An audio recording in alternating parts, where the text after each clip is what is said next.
All right, welcome to the uh, what I call this scoop. I don't know if I told you. It's called the Wii Sports Show. So, uh, we as in WI, Wisconsin. So, except for the Lakers, but basically the description is sports that we basically like to talk about, not necessarily Wisconsin. But it was an open handle, so might as well just take it.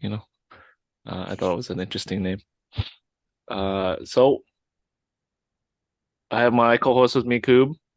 So typically. Just say something so your face shows up. Oh, what up? All right. So today we don't have too many topics.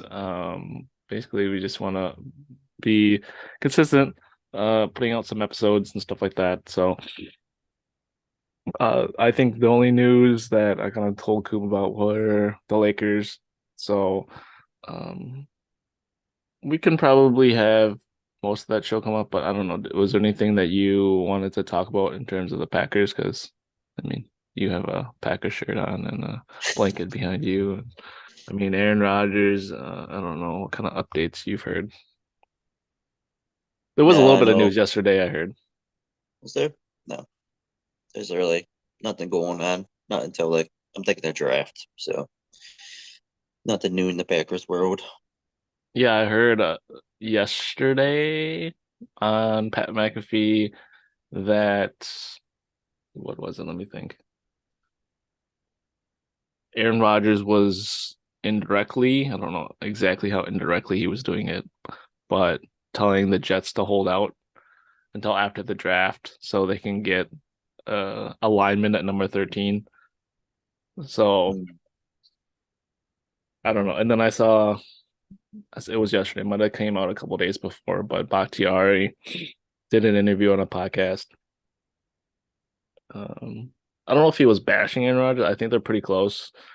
The article was saying I didn't I think I knew, but I just fully realized that Aaron Rodgers was a groomsman in his wedding and seemed pretty cold in terms of what Bakhtiari is saying. Like he's a Jet now, so it's the Jets' problem. He likes drama. Like it's been drama for the past 2 or 3 years, and he was saying that he thinks Aaron Rodgers likes that. So he was also saying this year, basically the situation that the Packers were just going to be bad anyway. So let's just be bad and hold out for what we want, kind of thing. Um, but I don't know. I think it also sounds. I think I saw another related report that he was thinking about retiring soon too. So a couple of pieces of news. Anything that sparks anything that you're interested in? Not that I can think of. It's pretty dry. I mean, Bakhtiari, he's not really known for talking. I just remember him at Bucks games just drinking beer. That's the most thing he's known for, and him being an all pro. I mean, outside of the field, like it's all. I never actually hear him talk, so it's it's interesting. I guess he's one of the not one of the more popular Packers right now, but he's one of the more veteran Packers. So, and he's pretty close with Aaron Rodgers. Um, yeah, I had a friend that I met yesterday, 2 days ago. I was telling him about the podcast, and he's like, "Oh, you probably have an opinion about Aaron Rodgers then." And I was like, "Oh yeah, we have an episode about that. That's episode 1. So you go watch it." But just the the refreshed version of it, I think it's whatever. I don't really care. At this point, it's whoever wants to make it worse for the other party, basically. I think, and I don't really understand some of the commentary on the Jets side. Told you like Rich Eisen and Greeny from ESPN are fans, but like Rich Eisen is really kind of pushing that the Jets have. everything. Like they could go into the season without Aaron Rodgers, and I really don't get that at all because you're gonna go in with Zach Wilson again, and I forgot they may have signed. I don't think they signed a backup. So, and we things go bad for us with Aaron, or he doesn't get traded. I don't think there's been enough like burning of bridges for him to come back and not perform. I mean, he could come back and play, and we'd expect him to play because we're paying him 50 plus or just 50 mil. So we would expect him to play. Um, but I mean, he's on the at that point, he's on the roster, and if he just plays like crap, we can just have Jordan because he's on the team at that point, and he's got that 50 million that we're paying him already. So if he's not performing, we can still go to Jordan Love. So I mean, if you take out all of the media and talk about everything around it, I don't I don't see how there's almost any pressure on us. Uh, and the further it gets along, like you get numb to it, and I would assume the front office has been numb to it far longer than we had probably. So he's gonna come back and probably have a chip on his shoulder again, and he'll probably perform well, especially if we go out and get a tight end, given that it might be a rookie. We're probably thinking about getting another receiver, and especially if Aaron comes back, we'll probably get veteran receivers. So that's the refresh part. But honestly, if it goes up to training camp and he's the quarterback, whatever. I mean, he's under contract, and if he wants, he can give that 50 million up and go retire, and then we just don't get any compensation, but we have a whole crap load of cap space. So I don't know what we would do with it because everyone signed. I guess you could do some trades, but I don't know exactly how that would work. But he's the biggest cap hit right now, so as far as I know. So yeah, it is what it is. I don't I don't get the sentiment from Bakhtiari, really. They have a pretty well off team. The defense is pretty stacked still. We paid like we never paid before really for defense. The offense, I mean, you're missing a veteran number one receiver, but I mean, you could also say you have a coming up number one receiver in Christian Watson. You have two good running backs. You have a good line with him on it. Uh, I mean, you're not missing a whole lot. I mean, you got tight end that we just let go of our starting tight end. Our backup tight end is still out there if we want to sign him, I think. Uh, so I can't think of a whole lot of holes. Maybe safety. I mean, we're not what the Houston Texans or something, or uh, who is a horrible the Chicago Bears. But Chicago, I mean, they sign a lot of people and they have a bunch of draft picks now. So, anybody else in the NFL before we kind of move on to the things that are actually happening in terms of like sports, like games that are being played? No, no, No, I I don't mean, think I so. can't really think of it after like free agency has been done. It's just the draft. I saw I saw Will Levis, that what fourth, third or fourth projected quarterback to go. He was eating a banana with the skin on. Did you see that? I That did. was It's the weirdo. cap. Like the caption of it. I forget what the caption of The it brown was. spots don't something. I don't know. Yeah, like his caption, but like someone's comments like this is. It seemed like to be a positive thing. Like I didn't. What? It didn't seem like it was like I was watching it, just seeing if he would like eat it all, and like he got like through three-fourths of it, and I was like, why are you doing that? Why don't you just peel off the banana and just eat it like a normal person?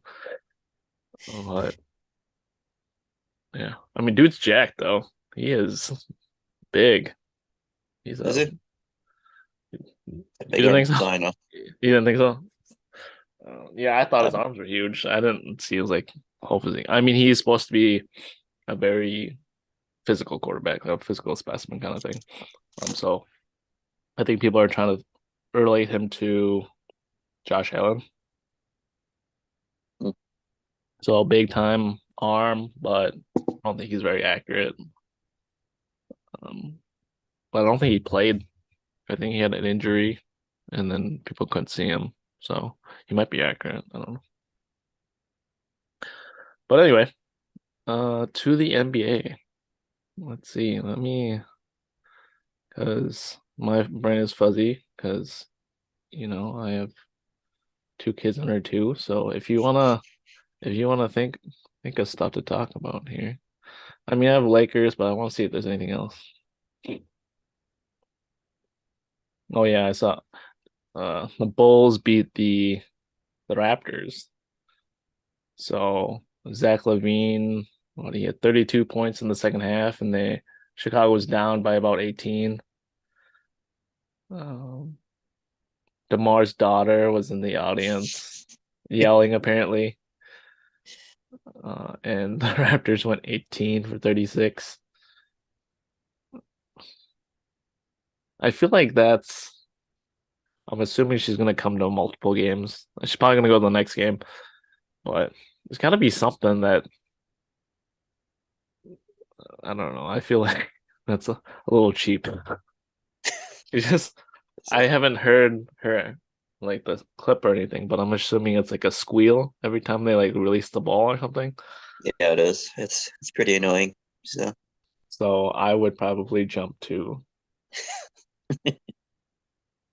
but I'm surprised that they came back. I mean, Zach LaVine, he's got his moments, but I don't know if he's a star. People are he's been in multiple trade reports, and like they were saying the Lakers should give up for two first round picks and a couple players for him, but I don't know if he's sort of worth it. But I mean, he came up big. Um, but yeah, the Bulls are interesting. They're in the bottom bracket of the play-in, so they got to play another one to get in. But sometimes they seem to be doing okay. Sometimes they don't. But anyway,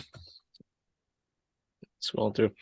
So Lakers, huh? What do you think about the Lakers? I don't know. Didn't really watch the game. Kind of just saw the end, but it's The end was the LeBron most doing LeBron interesting. thing. What? The end was the most interesting. What'd you see at the end? Just saw LeBron's pass. Yeah, He's and doing the what he does three, best. Drives and in, his defenders, passes out. Usually they miss though, but so that pass, and then Shooter made the three, and then did you see what happened after that? now what happened? What are you referring to? Celebration? Ice in the veins? Whatever they're Well, doing. sure. I didn't. That was right after it. Yes, but and then who were they playing? The Timberwolves inbounded the ball, and then they got it past LeBron because LeBron was in the backcourt, I believe, and then it came up to the top left wing, and then they passed it over to the corner three to Mike Conley, and then Mike Conley kind of bricked the three, Hmm. but Anthony Davis ran over and fouled him. What? And then and then he got under him, so that you gotta let him land kind of thing. So he's done that quite a bit from some of the clips I've seen. But he got under him, he fouled him, and then Mike Conley went to the line, and they went to overtime. So they didn't actually win the game at that point. Oh man, I just saw the highlights, man. I didn't watch the game either. I saw the clip. I was like, dang, that's bad. Like you should when you're in that situation, you should one not foul, obviously, but let him shoot it. If he makes it, he Yeah. makes it.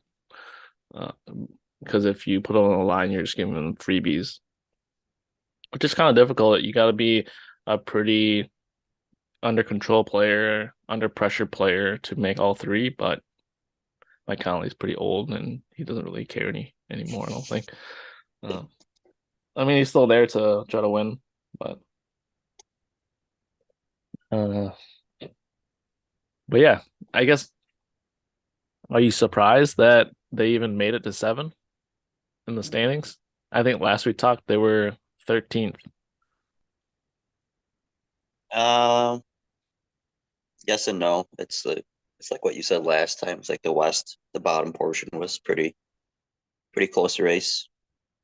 I think there were like what, only couple 3 games maybe between the bottom and like fifth or third. Yeah, three, 3 or 4 games between like the fourth seed, and then when they got down to like the final 2 games, I think between fourth was wrapped up by the Suns, and then fifth through I think Portland dropped out.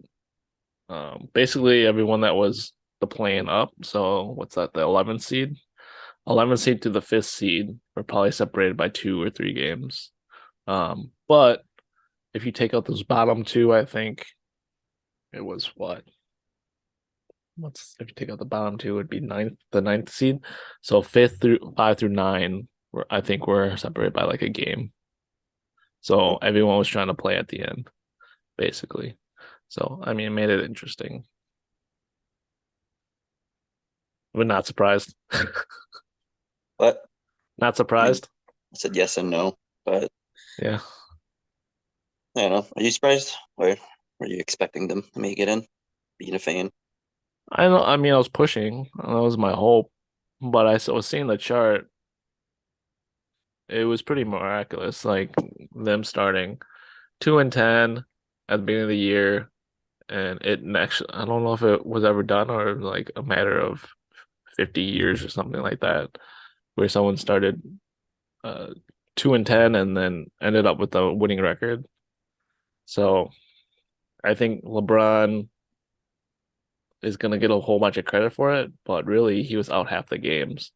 So I think Darvin Ham, uh, Anthony Davis should get a lot of credit. Uh, it seems to me like Anthony Davis takes kind of a back seat when LeBron plays.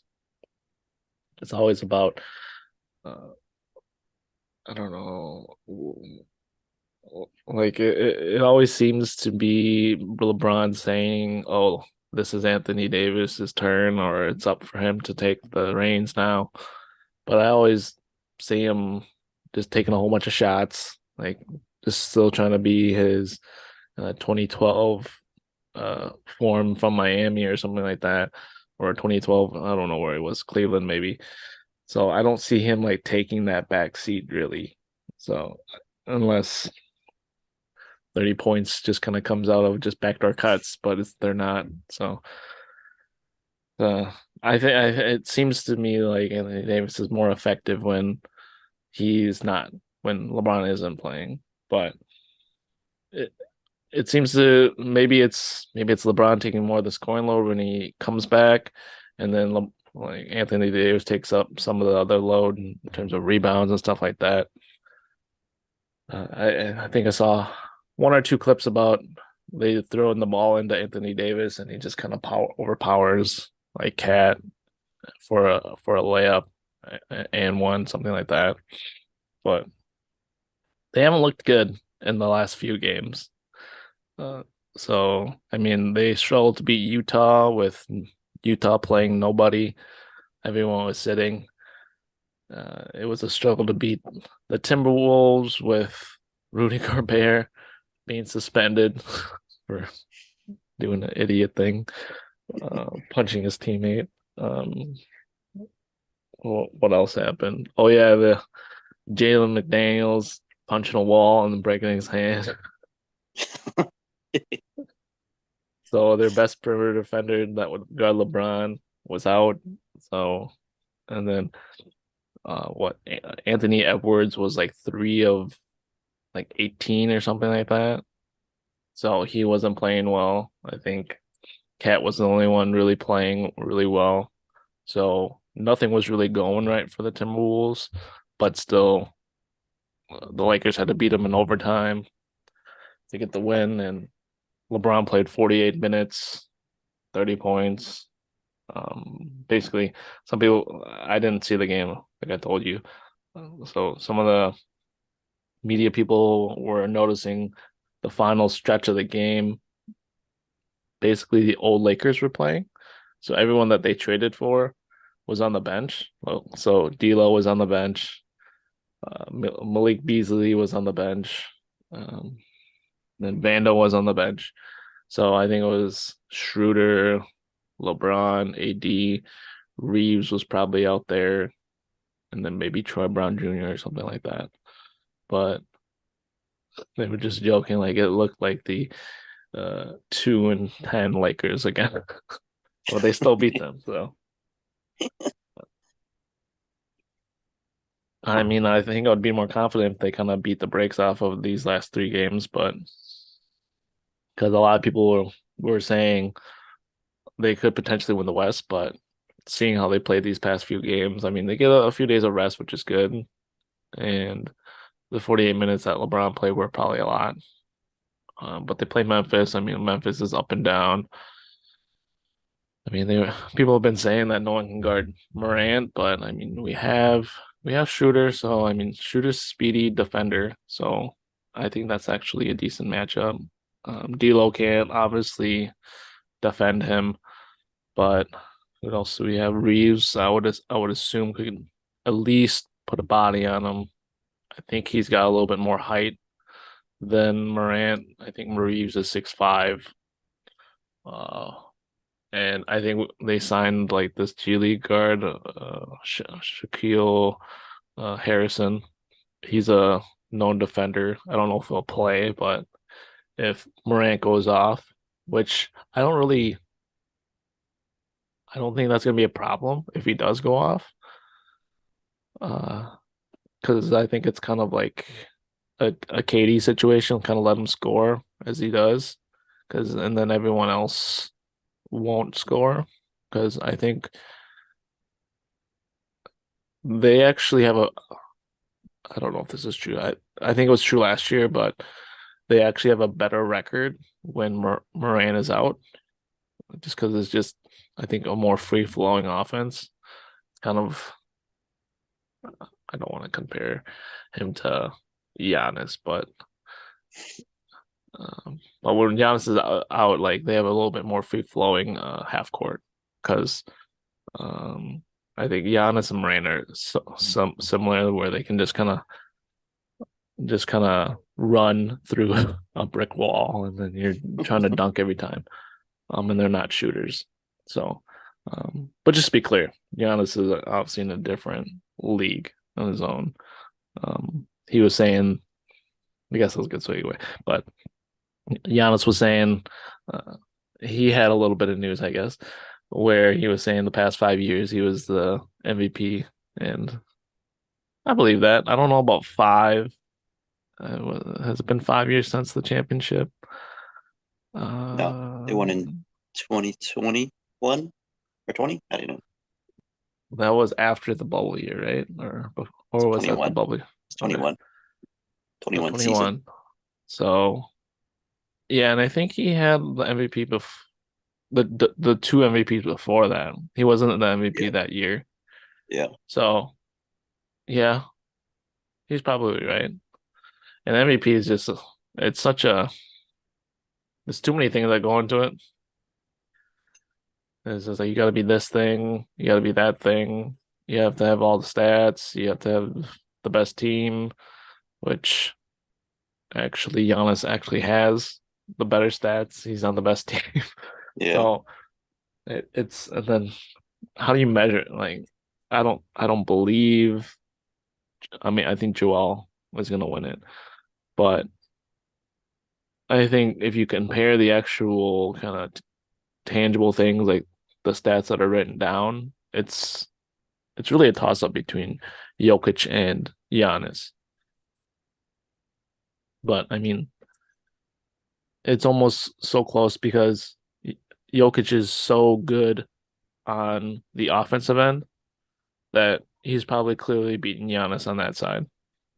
But I mean, Giannis puts up a ton of points, and he has a high plus minus too. But then when you switch it, Giannis is so good defensively, it breaks that, and I think he's good enough offensively to kind of break the tie too. So I don't know. I don't think I actually had an opinion on it until I'm talking about it now, but I kind of question why Giannis isn't the MVP. I know that some people vote. I saw JJ Redick talking about it in my dentist appointment. So uh, he voted for Giannis and he had a vote this year. And I don't get who gets votes and who doesn't. I guess you kind of have to be on ESPN or something like that. So, so I'll start So talking. it I generally don't know. seems like, yeah. I don't know if Stephen A has one. I'm assuming he probably has one. But Michael Wilbon, I'm assuming. But it's probably just high level media pundits. All right. So I don't know how far we are. I mean, we talked about the Lakers. I mean, they're playing the Grizzlies, so we'll see how they do. Um, the Bucks. Is there anything you want to talk about with the Bucks? Nah, not yet. Not until the games start. I have to play Sunday. Yeah, yeah, we'll see how they do this weekend. And playing's been interesting, but not. I don't really care after the Lakers made it. So it'll be interesting at this weekend. We'll hopefully have some more things to talk about. Um, Packers obviously will wait until the draft. And obviously as we get into the season, that'll be more interesting. The draft will be something we can discuss, and I think you follow the draft, right? A little bit, yeah. Yeah, so we can talk about those prospects that we pick. Um, yeah, I mean we can keep it there, keep it nice and concise and short, and just give some love to the Lakers. I mean, I don't know how far they're gonna go. I think I felt better when we're talking and being more hopeful that they're going to make the playoffs. But the thought was if they make the playoffs, they're going to run off like 7 wins or something like that. And they did, but they were just not good wins. So uh, here's to hoping that I think they'll put up a good fight against Memphis. I don't know if they're going to win. I think they have a chance if AD is a monster like he's been, but like LeBron's got to get out of the way and trust him a little bit more, I think. LeBron's still in that kind of I want to say dad mode, but that's not the right way to say it. He's still in that uh, alpha alpha player mode where he doesn't want to give it up. I think he doesn't fully trust AD. So AD needs to be what he's been. Like he's got to probably average 30, 35, 10 to 15 rebounds, uh, 3 blocks, something like that. Get Jaren Jackson Jr. in some foul trouble, and then I'll just let Morant do what he does, and then have him get slowed down by Reeves and Schroeder, and hopefully that kind of is enough. So if it goes to 7, that's probably bad. It probably needs to be a shorter series. You'd hope. My hope as a Lakers fan is probably in 6. Probably not 5. That's unrealistic. But 6. If it goes 7, it's bad because if they still win, they're just going to be exhausted for the next series. But here's the hoping. I hope they play better. I think if they play bad, I'd rather not have them advance because I don't want to just see like a thrashing in the next series. Or I want the games to be competitive. I don't know if I'll continue to follow. I think when the Lakers fell out real early last year, I didn't completely follow the playoffs, so who knows? But yeah, until next week, huh? We'll have some games to talk about. we have a couple weeks till the draft, so maybe we'll see what happens with the Bucks. They're playing the eighth seed, so who do you want them to face? It might be the Bulls and or who else is up for it? Bulls, Miami Heat, I think are the next game. Mm, So it's either the Bulls or the Heat. I'd say the Bulls. I mean, Bulls would be probably be a better, an easier matchup. Yeah. I think Miami has struggled, or Bam is a good matchup against Giannis. He's struggled against Bam, so I think it'd be a quick series if it's the Bulls. Miami would. I'm here for interesting matchups, you know. So No. I think Quick and easy. I think I would look to Miami, but I'm okay with both. I think they'd both be decent as long as like Zach LaVine and DeMar have to show up, but I think we have defenders for them too, though. Yeah. All right, man. Until next week, we'll talk. See you later. All right. Adios.